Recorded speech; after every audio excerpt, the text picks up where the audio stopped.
Unajua shida yako sio kwamba hauna uwezo, ni kwamba unaomba ruhusa ya uwepo wako. Unaongea kama mtu ambaye anayetarajia kukataliwa. Guess what? Dunia inakutendea hivyo hivyo.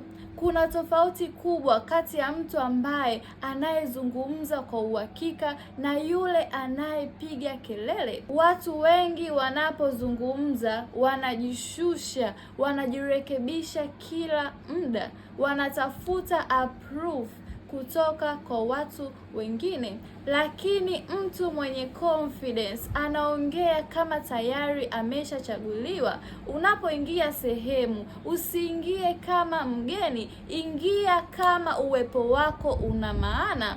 Na unapochangia mada usiulize, je, napaswa kusema hivi? Sema kama mtu ambaye ana uhakika wa kile anachokisema. Nakumbuka kuna kipindi nilikuwa naogopa hata kuchangia mada.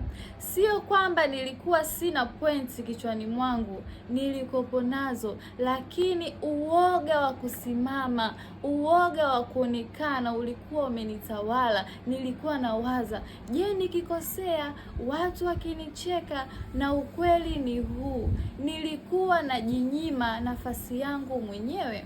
Lakini nilipobadilika na kuanza kuongea kile ninachojua bila kuomba ruhusa ya mtu yoyote yule, niligundua kwamba watu walikuwa wakinisikiliza, wala walikuwa hata hawana nia ya kunicheka. Tatizo, hofu ya kuonekana ilikuwa inanitawala, hofu ya kuogopa kujaribu. Kumbuka, dunia haiwapi nafasi watu wanaojiogopa, inawapa nafasi watu wanaojiweka mbele.